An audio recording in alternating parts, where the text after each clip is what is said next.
firmeza da nossa fé está no nosso relacionamento com Deus. Ele é o nosso Pai. E nós experimentamos dessa posição maravilhosa dia após dia. Também nós vemos, e na última lição especialmente, nós vimos sobre o nosso relacionamento pessoal com Deus no dia a dia. E é sobre esse assunto que é a nossa lição de hoje.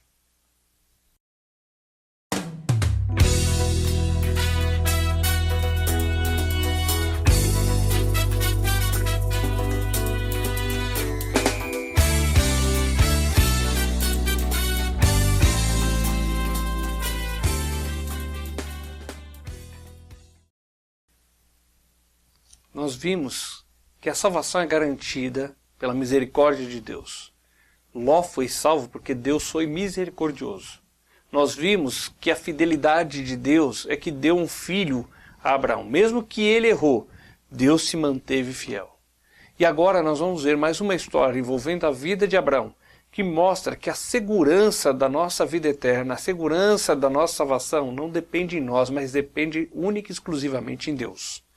Gênesis capítulo 22, começando no verso 1, vamos ler os versos 1 e 2. Depois dessas coisas, pôs Deus Abraão à prova e lhe disse: Abraão, este lhe respondeu: Eis-me aqui. Acrescentou Deus: Toma teu filho, teu único filho, Isaque, a quem amas, e vai à terra de Moriá. Oferece-o ali em holocausto, sobre um dos montes que eu te mostrarei. Deus pede algo muito difícil de Abraão. Só que Abraão pega e acorda cedo, racha lenha e vai em obediência a Deus.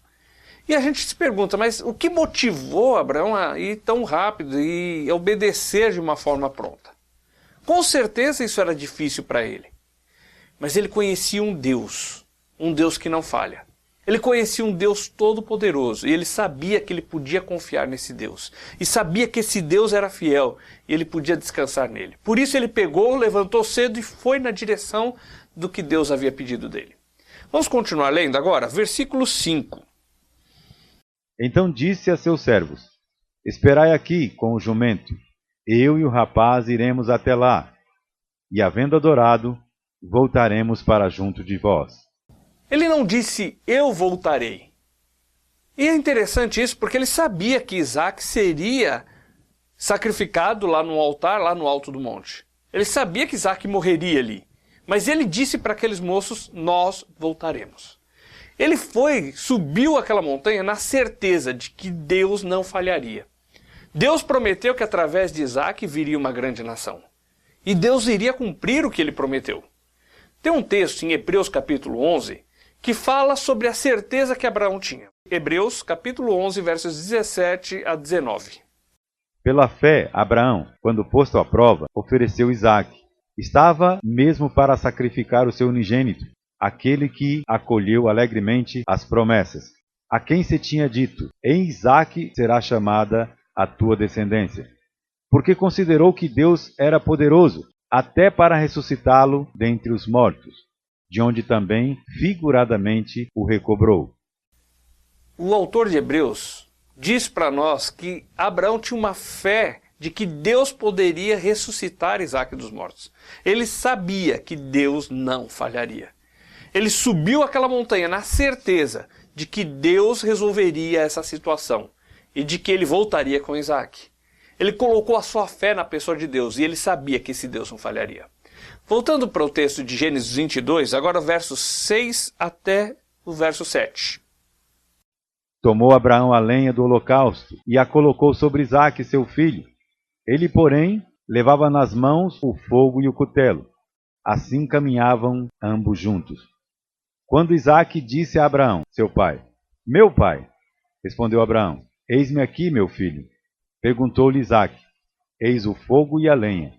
Mas onde está o cordeiro para o holocausto? Quando eles estavam subindo aquela montanha, Isaque carregando a lenha, Abraão com fogo, com o cutelo ele mataria seu filho, era o sinal da morte na sua mão, na outra mão o fogo com o qual queimaria a oferta, o sinal do juízo de Deus sendo executado, e ele subindo ali, de repente Isaque falou o seguinte, pai, será que o senhor não esqueceu nada? Talvez ele pensou assim, bom, meu pai já está com 120 anos mais ou menos, E a memória está fraquejando um pouquinho, né? Está um pouco fraca. Será que o senhor não esqueceu nada, pai? E aí Abraão falou assim, meu filho, verso 8. Respondeu Abraão, Deus proverá para si, meu filho, o cordeiro para o holocausto. E seguiam ambos juntos. Abraão sabia que Deus não falharia. E falou assim, não se preocupe, meu filho, Deus vai providenciar tudo. Nós podemos descansar em Deus e saber que Deus não vai falhar. Quando chegou lá, Abraão pega Isaac, o amarra, coloca sobre o altar. E quando ele estica o cutelo e vai imolar o seu filho, quer dizer, vai matar o seu filho, olha só o que diz, versículos 9 até 11 nós vamos ler. Chegaram ao lugar que Deus lhe havia designado. Ali edificou Abraão um altar. Sobre ele dispôs a lenha. Amarrou Isaque, seu filho, e o deitou no altar, em cima da lenha. E, estendendo a mão, tomou o cutelo para imolar o seu filho. Mas do céu lhe bradou o anjo do Senhor, Abraão, Abraão. Ele respondeu, eis-me aqui. Abraão está pronto para sacrificar o seu filho ali. Quando ele vai descer a faca, de repente ele ouve uma voz. Abraão, Abraão. E eu imagino Abraão naquela hora. Ufa, Deus, fala. Eu sabia que o Senhor não ia falhar. Eu sabia que o Senhor iria fazer alguma coisa. Pode falar agora que eu quero te ouvir. Naquela hora, versículo 12, Deus diz o seguinte para ele.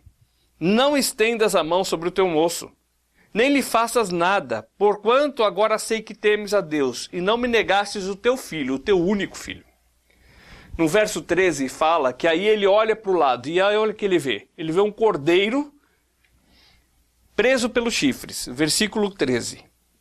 Então levantou Abraão os olhos e olhou, e eis um carneiro de trás dele, travado pelas pontas no mato. E foi Abraão e tomou o carneiro e ofereceu em holocausto no lugar do seu filho. Naquela hora, Abraão olha, solta aquele carneiro que estava preso pelos chifres, e tinha que ser pelo chifre, não podia ser pelo corpo, porque o cordeiro que seria oferecido em sacrifício tinha que ser perfeito, sem mancha, sem machucado, sem estar ferido, porque isso simbolizava Jesus Cristo, que viria ao mundo e resolveria o problema do pecado. E Jesus não teria pecado para poder ser o nosso substituto. Aquele cordeiro é oferecido no lugar de Isaque. A morte e o castigo que eram para Isaque, o cordeiro levou no lugar de Isaque. Também Jesus Cristo, lá na cruz, ele levou a morte que era para mim, que era para você. Ele levou o castigo que era para nós.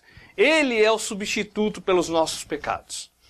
Recordando um pouquinho o que nós estudamos, nós vemos que a nossa salvação é garantida. Mas a nossa garantia está onde? Em primeiro lugar, a nossa garantia está na misericórdia de Deus. Nós somos salvos porque Deus nos ama e exerceu sua misericórdia e providenciou um substituto para morrer no nosso lugar. A nossa garantia está na fidelidade de Deus. Deus é fiel, Ele cumpre o que Ele promete. E foi baseado nessa pessoa fiel que Abraão subiu até lá em cima. E é baseado nessa fidelidade que nós podemos garantir que quem crê em Jesus tem vida eterna. Deus é fiel. A nossa salvação é garantida pela fidelidade dele. E também a nossa salvação é garantida pela provisão de Deus. Jesus foi o substituto de Deus para os nossos pecados. Ele foi a providência de Deus para morrer no nosso lugar, para resolver o problema da nossa culpa. A nossa garantia não está em nós, nas nossas obras, na nossa religiosidade, senão estaremos perdidos. Mas está na misericórdia de Deus, na fidelidade de Deus e na provisão de Deus. Vamos agora no capítulo 25 de Gênesis, versículos 20 e 21. Era Isaque de 40 anos, quando tomou por esposa a Rebeca, filha de Betuel, o arameu de Padã-Arã, e irmã de Labão, o arameu. Isaque orou ao Senhor por sua mulher, porque ela era estéril. E o Senhor lhe ouviu as orações, e Rebeca, sua mulher, concebeu. Nós já vimos que a oração é o derramar-se diante de Deus, é abrir o nosso coração diante de Deus, é colocar diante dele os nossos anseios. Nós vimos que Deus ele é poderoso para fazer infinitamente mais do que o que nós pedimos ou pensamos. Nós lemos isso lá em Efésios capítulo 3, versículo 20. Mas como que eu faço isso? Jesus sabia que nós teríamos talvez essas dúvidas, esses questionamentos. E lá em Mateus capítulo 6, versículo 6, ele começa a explicar para nós como que nós devemos orar. Vamos lá em Mateus 6. Melhor do que eu explicar para vocês como orar, muito mais importante do que isso, é nós olharmos a Bíblia e ver o que Deus fala sobre oração. Então Jesus, preocupado conosco, nos ensina a orar. Capítulo 6, verso 6.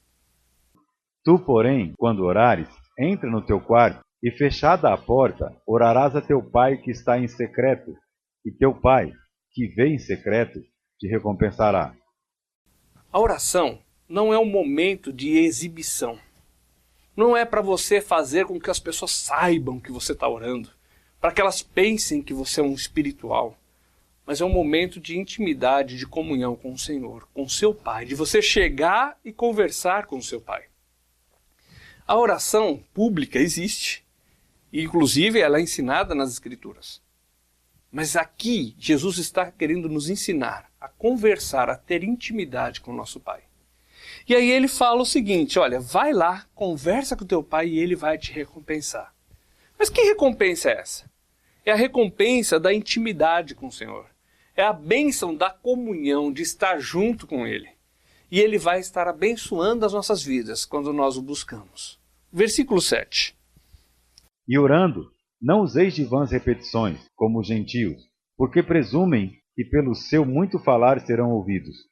A oração, ela não é repetição, não é uma reza que você pega lá uma lista e começa a repetir aquela lista.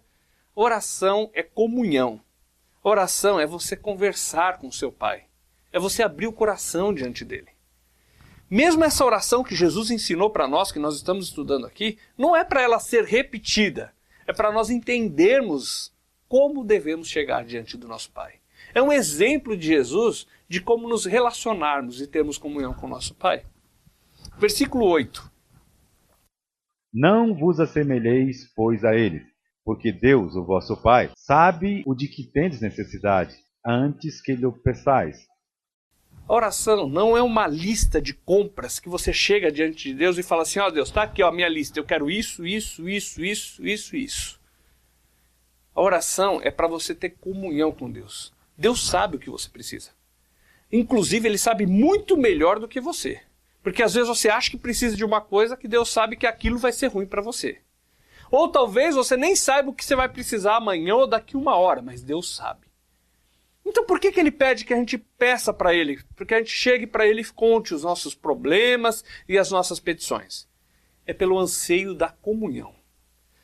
A oração não é chegar no supermercado com a lista de compra e dizer, Deus, eu quero isso. É simplesmente você chegar para ter comunhão com seu Pai. Lá você vai pedir sim, mas Ele já sabe da tua necessidade. E Ele já está disposto a te ouvir. E Ele já está com o braço estendido. E Ele já está trabalhando em teu favor. Próximo verso, versículo 9. Portanto, vós orareis assim. Então Jesus vai explicar como que você vai orar. Pai nosso que estás nos céus, santificado seja o teu nome. A oração, ela começa com um tipo de relacionamento. É um filho chegando diante do Pai. Meu Pai, eu estou chegando diante do Senhor. Isso mostra o acesso que nós temos por Jesus Cristo. Podemos chegar com confiança. Lá nós encontramos um Pai amoroso. Então, oração é relacionamento com Deus. Além disso, mostra o quê? A intimidade. O filho pode chegar diante do Pai e abrir o coração diante dele. Mas diz assim, ó, Pai nosso que estás nos céus. Aqui mostra a questão do relacionamento, onde eu sei a minha posição e eu entendo a posição de Deus. Deus está nos céus, Ele é o soberano do universo. Não sou eu que chego e lhe dou ordens, sou eu que chego e me prostro diante dele e o adoro pelo que Ele é. Ele tem um nome santo, Ele é um Deus santo, maravilhoso. Eu posso chegar e adorar esse Deus pelo que Ele é, pelo que Ele faz, pelo que Ele é na minha vida. Então a oração começa com uma adoração a Deus, com um relacionamento com Deus. Eu chego diante do meu Pai, eu o adoro pelo que Ele é. E eu me prostro, eu estou submisso a Ele. Tanto que olha só o próximo verso. Venha o teu reino, seja feita a tua vontade, assim na terra como nos céus. O relacionamento meu com Deus é que eu chego diante dele e eu coloco meus pedidos, mas eu estou submisso à vontade dele. Jesus, quando orou no Getsêmani, ele falou o quê?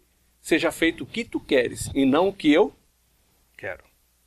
Quando eu oro ao Senhor, quando eu peço algo ao Senhor, eu tenho que lembrar que Ele é o meu Pai, que Ele é o soberano, que eu devo adoração a Ele, que eu devo ter uma intimidade com esse Pai maravilhoso e que eu devo submissão à vontade dEle.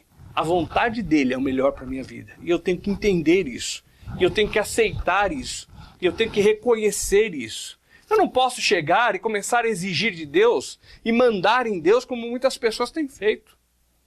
O Deus que a Bíblia ensina é um Deus onde eu me relaciono com intimidade, sim. Onde eu coloco diante dele os meus anseios, sim. Mas onde eu me coloco numa posição humilde, aceitando a vontade dele para a minha vida, porque ele sabe o que é melhor para mim. O próximo verso, agora o verso 11, diz assim: o pão nosso de cada dia nos dai hoje. Então nós vimos que a oração é intimidade, oração envolve adoração, envolve submissão a Deus e envolve também dependência de Deus. Eu preciso de Deus para Ele suprir o que eu vou comer, o que eu vou beber, para o ar que eu respiro, para todas as áreas da minha vida eu dependo de Deus. Oração é dependência dEle. Em tudo que eu vou fazer eu devo depender de Deus. Eu coloco diante de Deus as minhas necessidades, porque eu sei que eu preciso de Deus para cada área mínima da minha vida. Seja para coisas grandes, seja para coisas pequenas. Eu preciso do meu Pai para que Ele me ajude, para que Ele cuide de mim, para que Ele realize a sua vontade na minha vida. Seja para o pão, seja para a água, seja para algum problema grande que eu tenha. Seja um problema de saúde ou financeiro. Eu dependo do meu Pai para tudo. O verso 12. E perdoa-nos as nossas dívidas, assim como nós perdoamos os nossos devedores. Nós somos falhos. Nós vimos na lição anterior que nós somos pecadores. Nós vimos que nós erramos algumas vezes diante de Deus. E vimos que o pecado traz consequências. E uma das consequências que o pecado traz é o quê? Perda da comunhão com Deus. Quando eu peco, eu tenho que chegar diante de Deus e confessar o meu pecado. Dizer: Deus, me perdoa porque eu fui grosso com as pessoas que me rodeiam. Deus, me perdoa porque eu faltei na confiança com o Senhor. Deus, me perdoa porque eu ofendi o meu irmão. Deus, me perdoa porque eu ofendi a tua santidade. Mas Deus, Ele já perdoou. Cristo pagou esse pecado na cruz, não pagou? Pagou. E por que eu peço perdão para Deus? É porque eu estou dizendo para Deus assim: Deus, eu concordo com o Senhor que o que eu fiz foi errado, foi sujo, foi podre, e eu preciso da tua ajuda para melhorar. Eu quero me relacionar com o Senhor. Eu não quero que esse pecado atrapalhe a minha comunhão e a minha intimidade com o Senhor. Então me limpa desse pecado. Jesus já lavou lá na cruz. Jesus já limpou do pecado lá na cruz? Já. Mas agora eu estou limpo no meu relacionamento pessoal com Deus. Eu posso chegar diante dele porque Cristo já limpou aquele pecado, eu já confessei diante de Deus e ninguém pode mais me acusar. A confissão é para você restaurar a comunhão com o Senhor. E nessa hora você diz: Pai, me perdoa. Me perdoa pelo que eu fiz. Agora, a continuação desse verso nos traz uma grande responsabilidade. Que diz assim: ó, perdoa as nossas dívidas como nós perdoamos os nossos devedores. Se depender do como eu perdoo os outros, eu estou perdido. Infelizmente, eu sou humano, nós somos humanos e nós temos dificuldade em perdoar as pessoas. E hoje parte da lição vai ser sobre isso. Mas nós que já experimentamos o perdão de Deus, o quanto Ele nos perdoou, nós devemos também, à mesma medida, procurar perdoar as pessoas. Nós não merecíamos esse perdão. Mas nós que experimentamos o perdão de Deus, temos a responsabilidade de perdoar os outros também. E aí entra no final da oração com um pedido, um rogar pela ajuda de Deus, para que Deus nos ajude a não cair em tentação e não sermos vencidos pelo mal. Olha o último verso, o verso 13. E não nos deixes cair em tentação, mas livra-nos do mal, pois teu é o reino, o poder e a glória para sempre. Amém. Na oração, eu chego e digo: Deus, eu sozinho não consigo vencer o pecado. Eu sozinho caio facilmente porque eu sou fraco e eu preciso que o Senhor me ajude. Eu preciso que o Senhor me firme. Eu preciso que o Senhor me livre do mal, porque eu sou incapaz de conseguir vencer o pecado. Assim devemos orar ao Senhor. Falar com Ele, abrir o nosso coração. Não repetir essas falas que estão aqui, mas sim seguir esses princípios de comunhão com o Senhor. Vamos voltar agora no livro de Gênesis, capítulo 25, pegando do verso 24 ao 26. Cumpridos os dias para que desse a luz, eis que se achavam gêmeos no seu ventre. Saiu o primeiro, ruivo, todo revestido de pelo. Por isso lhe chamaram Esaú. Depois nasceu o irmão, segurava com a mão o calcanhar de Esaú. Por isso lhe chamaram Jacó. Era Isaque de 60 anos, quando Rebeca lhes deu a luz. Por 20 anos, Isaque orou a Deus, pedindo que Deus lhe desse filhos.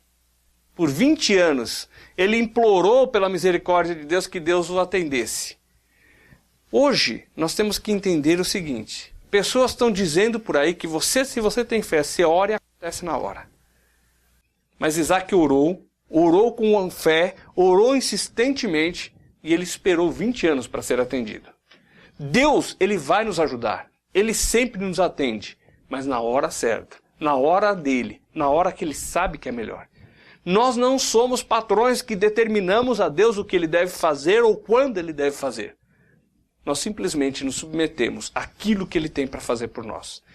Talvez você esteja aí com alguma ansiedade, algum problema e está clamando a Deus. E eu quero te desafiar a continuar confiando em Deus, esperando a hora certa, a hora dele.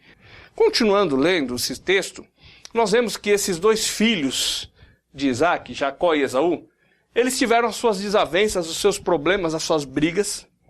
E uma das coisas que aconteceu entre eles é que Esaú queria comer um cozido de lentilhas que Jacó tinha feito. Jacó dava valor para o que Deus dizia e para o direito de primogenitura, e Esaú não estava nem aí para isso. E Esaú resolveu então aceitar a proposta de Jacó e trocar o direito de primogenitura por um prato de comida.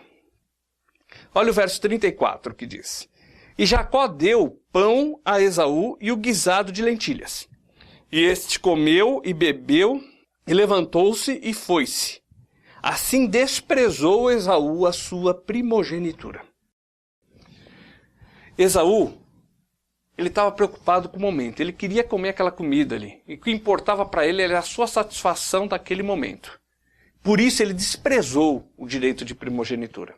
Tem muitas pessoas que ouvem a palavra de Deus, conhecem a palavra, sabem que Jesus pagou seus pecados, mas eles desprezam o presente de Deus, porque eles querem curtir a vida nesse momento. Mais tarde, quando eu ficar velho, eu vou pensar nisso. É a afirmação dessas pessoas. Só que amanhã pode ser tarde demais. Não seja como Esaú. Não despreze o presente de Deus. Hoje é a hora de você tomar a decisão. Não deixe para amanhã porque você quer curtir um guisado de lentilhas hoje. Ou porque você quer curtir a vida hoje.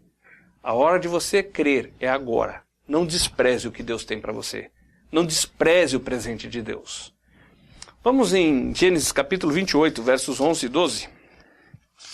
Tendo chegado a certo lugar, ali passou a noite, pois já era sol posto. Tomou uma das pedras do lugar e fê-la seu travesseiro, e se deitou ali mesmo para dormir. E sonhou, eis posta na terra uma escada, cujo topo atingia o céu, e os anjos de Deus subiam e desciam por ela. Jacó fugindo de Esaú, eles tinham brigado novamente, para variar um pouco. Ele chega num lugar, estava cansado, pegou a pedra mais macia que ele encontrou, colocou ali e dormiu. E aí ele sonhou que havia sido colocado uma escada do alto até a terra, dos céus à terra. Havia uma escada só, colocada por Deus, ilustrando para nós o seguinte, que o único jeito de um homem chegar até Deus é se Deus abrir um caminho, um acesso até ele. Só existe uma maneira. E essa história nos lembra um texto que nós já estudamos, João 14,6. Jesus disse o quê? Eu sou o caminho, a verdade e a vida. Ninguém vem ao Pai senão por mim. O único meio de chegarmos até Deus é através de Jesus Cristo. Jesus é o caminho, Jesus é a escada, Jesus é o acesso, Jesus é a verdade. Só através dele que nós vamos chegar diante de Deus. Jacó teve vários filhos, e um dos mais novos se chamava José. Vamos no capítulo 37, de Gênesis, versos 27 e 28. Vinde, vendamo-lo aos ismaelitas, não ponhamos sobre ele a mão, pois é nosso irmão e nossa carne. Seus irmãos concordaram. E passando os mercadores midianitas, os irmãos de José o alçaram e o tiraram da cisterna, e o venderam por 20 siclos de prata aos ismaelitas. Estes levaram José ao Egito. José era o filho querido do seu pai.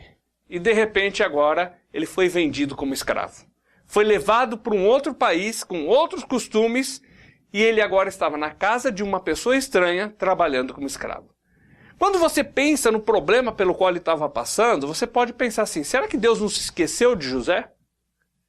Essa é uma reação que nós temos quando nós enfrentamos dificuldades. Vamos ver o texto lá de Gênesis 39, versos 1 e 2. José foi levado ao Egito e Potifar, oficial de Faraó, comandante da guarda egípcio, comprou-o dos ismaelitas, que o tinham levado para lá. O Senhor era com José, que veio a ser homem próspero, e estava na casa de seu senhor egípcio. É muito interessante a forma como Deus cuidou de José no meio daquela dificuldade. Quando todos poderiam dizer Deus se esqueceu dele, Deus provou exatamente o contrário. Ou seja, quando todos se esqueceram de José, Deus estava cuidando dele. Deus estava estendendo o seu favor. Deus estava ajudando José no meio da sua dificuldade. E eu quero que você se lembre disso. Quando você estiver passando por dificuldades, por problemas, Deus está cuidando de você. Deus não te abandona, mesmo que todos venham a te abandonar. Tem um verso na Bíblia que diz que mesmo que o meu pai e minha mãe me abandonem, o Senhor nunca vai me abandonar. Mesmo que uma mãe se esqueça do seu filho, Deus não se esquece de nós. Os próximos versos, de 3 a 5, falam para nós que José trabalhou fielmente na casa do seu senhor. Que ele foi o melhor empregado, o melhor escravo que tinha ali. E Potifar confiou nele e o colocou como mordomo. Só que, infelizmente, a mulher de Potifar colocou os olhos em José e o cobiçou. E José resistiu à tentação. Não cedeu aos ataques dela. E ela ficou com tanta raiva que inventou uma história de que ele a tinha atacado e ele foi jogado injustamente na cadeia. E nessa hora a gente pensa assim, puxa, mas será que Deus não se esqueceu dele? Olha só o que ele está sofrendo agora. Vamos ver o que a Bíblia diz sobre o que aconteceu com ele lá? Capítulo 39, verso 20 e 21. E o senhor de José o tomou e o lançou no cárcere, no lugar onde os presos do rei estavam encarcerados. Ali ficou ele na prisão. O Senhor, porém, era com José, e lhe foi benigno, e lhe deu mercê perante o carcereiro. Veja que quando José foi injustiçado, humilhado, esquecido, abandonado, jogado num cárcere, numa masmorra para apodrecer lá, Deus não se esqueceu dele. Pelo contrário, Deus estendeu os seus braços. Deus estendeu a sua bondade, cuidou dele no lugar onde todos estavam abandonados. Não importa o lugar que você esteja, não importa a situação que você esteja, Deus está lá estendendo os seus braços e cuidando de você. Quando nós sofremos por pecado que nós cometemos, são as consequências dos nossos pecados.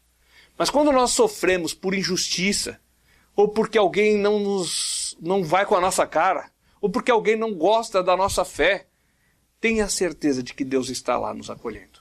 Quando estamos sofrendo por uma situação que não sabemos, talvez um problema de saúde, uma dificuldade financeira, questão de desemprego, lembre-se que o Senhor está te acolhendo nos seus braços.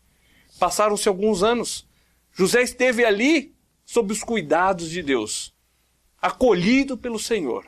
E chegou o dia, lá no capítulo 41, em que Deus o tira da masmorra e o coloca numa posição de governante do Egito. Capítulo 41, versos 37 até 41.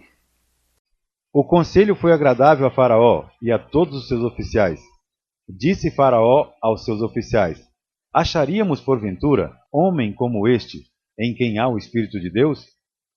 Depois disse Faraó a José: visto que Deus te fez saber tudo isto, ninguém há tão ajuizado e sábio como tu. Administrarás a minha casa, e a tua palavra obedecerá todo o meu povo. Somente no trono eu serei maior que tu. Disse mais Faraó a José: Vês que te faço autoridade sobre toda a terra do Egito. Durante toda a vida de José, Deus esteve cuidando dele. Quando os irmãos o rejeitaram, Deus o acolheu. Quando ele foi humilhado, injustiçado e jogado na cadeia para apodrecer lá dentro, Deus estendeu sobre ele a sua bondade. Deus nunca abandonou José no meio das suas lutas. E agora Deus o tira dessa situação triste e o coloca numa situação boa. Eu não sei qual a sua masmorra, qual a sua dificuldade, mas Deus sabe. E você pode ter certeza de que Deus está aí estendendo seus braços e cuidando de você nesse momento. E na hora certa, Ele vai agir em teu favor. Ou melhor, Ele já está agindo em seu favor, você só não está vendo. Deus cuida de nós como cuidou de José. E o tempo todo Deus trabalhou em favor de José, como um pai amoroso cuidando de seu filho. E é assim que Ele age conosco. Vamos agora para o texto de Gênesis 45, os versos 1 a 4. Então José não se podia conter diante de todos os que estavam com ele, e clamou: Fazei sair daqui todo o varão, e ninguém ficou com ele quando José se deu a conhecer aos seus irmãos. Levantou a sua voz com choro, de maneira que os egípcios o ouviam, e a casa de Faraó o ouviu. E disse José a seus irmãos: Eu sou José, vive ainda meu pai? E seus irmãos não lhe puderam responder, porque estavam pasmados diante da sua face. E disse José a seus irmãos: Peço-vos, chegai-vos a mim. E eles se chegaram. Então disse ele: Eu sou José, vosso irmão, a quem vendestes para o Egito. José era o governante do Egito. Tinham se passado 7 anos de fartura, já tinha começado a fome, já havia 2 anos de fome, e todo mundo vinha até o Egito comprar comida de José. E os seus irmãos vieram. E José na hora reconheceu os seus irmãos, aqueles irmãos queridos que o haviam vendido como escravo para o Egito. Agora José diz: Olha, eu sou José, meu pai está vivo. E os irmãos ficaram apavorados e não puderam responder. E aí José disse: Olha, eu sou José, aquele que vocês venderam para o Egito, eu sou. E eu imagino os irmãos dizendo: Ah, e ele lembra. Agora a gente está morto aqui. Mas olha o que José disse para eles, versos 5 e 6. Agora, pois, não vos entristeçais, nem vos irriteis contra vós mesmos, por me haverdes vendido para aqui, porque para a conservação da vida Deus me enviou adiante de vós. Porque já houve 2 anos de fome na terra, e ainda restam 5 anos, em que não haverá lavoura nem colheita. José disse o seguinte: vocês me venderam, só que Deus é que me enviou para cá. Ele descansava no fato de que Deus é soberano, que Deus sabe o que faz, e não importa o mal que fizeram contra ele, Deus estava agindo a favor dele. Nós somos muito precipitados, e qualquer problema que surge, nós já estamos reclamando, e nós estamos julgando as situações. Mas nós temos que aprender como José, a descansar que temos um Deus soberano que sabe o que faz e que está cuidando de nós. Olha os versos 7 e 8. Deus me enviou adiante de vós, para conservar vossa sucessão na terra, e para vos preservar a vida por um grande livramento. Assim, não foste vós que me enviaste para cá, e sim Deus que me pôs por pai de Faraó, e o senhor de toda a sua casa, e como governador em toda a terra do Egito. Ele falou assim: vocês me venderam como escravos, mas quem me trouxe para cá foi Deus, porque Deus tinha um plano maravilhoso. Existe uma história de um homem velho que ele tinha um cavalo muito bonito, um cavalo selvagem muito bonito e um único filho. Um dia, um rei passando por aquele vilarejo, viu aquele homem pobre com aquele cavalo lindo e ele ofereceu que queria comprar aquele cavalo. E o homem disse: não, eu gosto muito desse cavalo, eu não quero vendê-lo. E o rei insistiu bastante, oferecendo muitas coisas, mas o homem resistiu. Quando o rei foi embora, as pessoas da vila vieram falar: olha, velho, você é um louco. Deus te deu a chance de sair da miséria e você jogou no lixo. Deus vai te castigar por causa disso. E aquele homem disse o seguinte: olha, vocês são muito precipitados. Se é bênção ou se é maldição, eu não sei. O que importa é que Deus permitiu. Passados uns dias, o cavalo fugiu. E aí aqueles homens da vila vieram e falaram: tá vendo? Deus te castigou. Deus te deu a chance de escapar da pobreza e você jogou no lixo, agora você não tem nem as coisas e nem o cavalo. E o homem falou: olha, vocês são muito precipitados ao julgar. Se é bênção ou maldição, o tempo vai dizer. O que importa é que Deus o permitiu. Passado alguns dias, aquele cavalo voltou e trouxe junto consigo mais 5 cavalos selvagens, um mais bonito que o outro. E os homens da vila vieram falar assim, velho, você é um homem sábio. Agora você não tem um cavalo só, você tem 6 cavalos. Deus está te abençoando. E aí o homem muito sábio disse para aqueles homens ali, olha, se é bênção ou maldição, o tempo vai dizer. O que importa é que Deus o permitiu. Bom, o filho daquele homem, o único filho que ele tinha, foi domar esses cavalos. E caiu de um dos cavalos e ficou paralítico, não podia mais andar. Aí os homens da vila vieram de novo falar, você viu, velho, olha, você tinha razão, esses cavalos eram uma maldição, agora teu filho está aleijado. E adivinha o que o velho respondeu? Olha, se é bênção ou maldição, o tempo vai dizer, o que importa é que Deus o permitiu. Passou-se mais algum tempo. Houve uma guerra daquele reino contra outro reino. Todos os jovens foram para a batalha e todos eles morreram. E aí os homens da vila vieram e falaram com aquele velho, olha, você é sábio mesmo, velho. Nossos filhos todos estão mortos. Mas porque o seu filho é aleijado, ele não foi para a guerra e você tem o seu filho junto com você. Foi uma bênção o que aconteceu. E adivinha o que o homem respondeu? Vocês são precipitados demais. O que importa é que Deus permitiu. Olha, não importa o que aconteça, Deus sabe o que faz. E o que Ele permite para nós sempre vai ser o melhor para as nossas vidas. Nós temos que aprender a descansar naquilo que Deus faz por nós. Existe uma outra ilustração que fala de um rei e um súdito que sempre saíam para caçar. O rei, toda vez que saía para caçar, ouvia a mesma frase do súdito. Olha, rei, Deus sabe o que faz e o que Ele faz é o melhor para as nossas vidas. Bom, um dia saíram para caçar, o leão pulou na frente deles e comeu 3 dedos da mão do rei.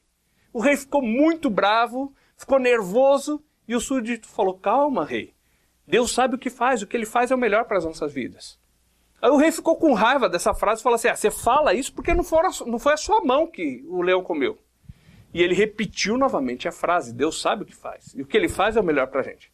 E o rei pegou e colocou esse súdito na cadeia e disse assim, agora eu quero ver você repetir aquela frase. Ele falou, olha, rei, Deus sabe o que faz. E se eu estou aqui, é porque Ele sabe que isso é o melhor para mim. O rei falou, você é um louco mesmo, foi embora.